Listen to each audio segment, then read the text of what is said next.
হযরত আলী রাদিয়াল্লাহু তাআলা আনহু ইসলামী যুব সংস্থার উদ্যোগে ২ দিনব্যাপী বার্ষিক তাফসিরুল কোরআন মাহফিল অনুষ্ঠিত হয়েছে।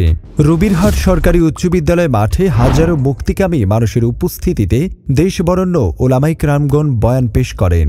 উক্ত মাহফিলে গুরুত্বপূর্ণ বয়ান রাখেন বেফাকুল মাদারিসিল আরাবিয়া বাংলাদেশের মহাসচিব মাওলানা মাহফুজুল হক। এছাড়াও আলোচনা করেন বাংলাদেশের আলোচিত বক্তা মাওলানা হাফিজুর রহমান সিদ্দিকী কুয়াকাটা।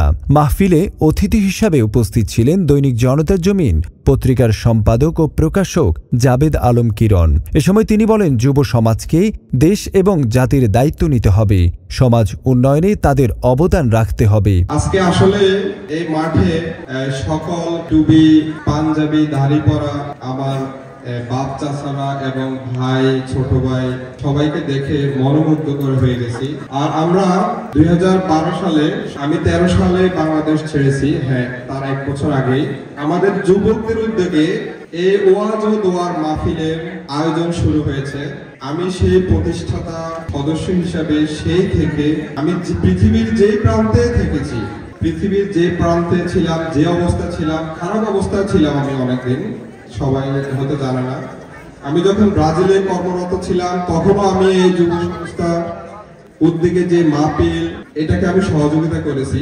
আমি যখন আমেরিকা জেলে ছিলাম, দুঃখের বিষয় 31 মাস আমি আমেরিকা জেলে ছিলাম, আমি ওইখান থেকে এত কষ্ট ছিলাম ওইখানে এবং এত দুঃখে ছিলাম। তারপরেও যেহেতু আমি প্রতিষ্ঠাতা সদস্য, আমার একটা দায়িত্ব আছে, দায়ভার আছে, সেই জন্য আমি ওইখান থেকে আমি আমার বাবাকে ফোন দিয়ে বলছি যতটুকু সম্ভব এই হযরত আলী রাদিয়াল্লাহু তাআলা ইসলামী যুব সংস্থার উদ্যোগে যে মাহফিলটা হচ্ছে এই মাহফিলটায় যতটুকু সম্ভব সহযোগিতা করার জন্য। তো আল্লাহ পাক রব্বুল আলামিন আপনাদের দোয়ায় আমাদেরকে আজকে প্রায় 1 যুগ পার করেছে।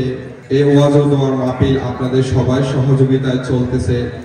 ইনশাআল্লাহ সবাই সহযোগিতায় আমি মনে করি এটা যুগ যুগ এই মাহফিল চলতে থাকবে ইনশাআল্লাহ। কোনো অপশক্তি বন্ধ করতে পারবে না এবং আর্থিকভাবে হোক যে কোনোভাবে হোক আপনারা সবাই সহযোগিতা করে আসতেছেন, সামনেও সহযোগিতা করবেন।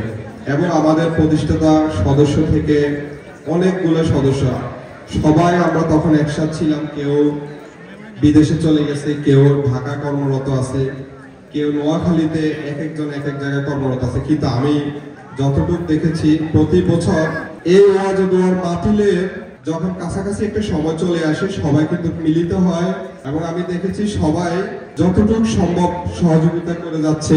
বাংলাদেশের এবং সারা বিশ্বের ইসলামকে কেউ কখনোই দমায় রাখতে পারবে না, অতীতেও পারে নাই, ভবিষ্যতেও পারবে না।